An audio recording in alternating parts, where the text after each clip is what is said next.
Pagade, cabróns! É que nin se vos ocorre intentar un pago a prazos, negociar a baixa, vir cun pagareu, mandar máis gai, porque rebento os vosos fillos e logo a vos, que eu non son Luis Cobos. Pipi chegou en 5 minutos. Pipi estou no portal. Pipi subo no ascensor. Pipi vou tocar o timbre. As miñas voces dinme. Arrinca o teléfono, escacha o ananaquiños. Aquel día saín do teatro.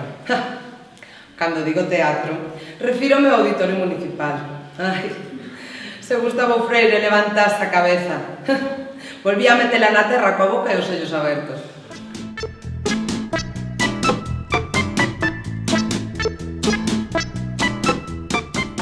Son esos 5 minutos de mañá e esos 5 minutos de tarde para botar unha mexada. Un cadelo de 2 anos adícase a botar mexadas polas mañás e mexadas polas tardes, como se a súa existencia se pudese reducir a iso. O que quero facer é romper unha lanza a favor dos señores políticos que saen nos xornais acusados de roubar cartos que non son seus. Eles tamén son humanos. Están a pasar necesidades como o resto. Pero sabedes que? Que non me arrepinto, que por primeira vez na miña vida síntome saciado, síntome eu mesmo. Eu son o lobo e os lobos comemos carne. Os lobos non temos piedade, os lobos...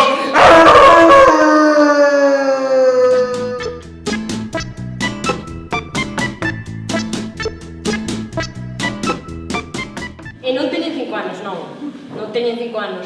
Unha pila deles teñen 14 ou 15. E baixan do BMW, co monopatín, e van así ata o Insti. 20 metros. E ainda foderame todo, coa tontería.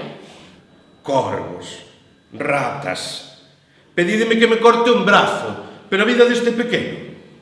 A vida deste pequeno necesito pa xubilación, home. E ademais é ben simpático.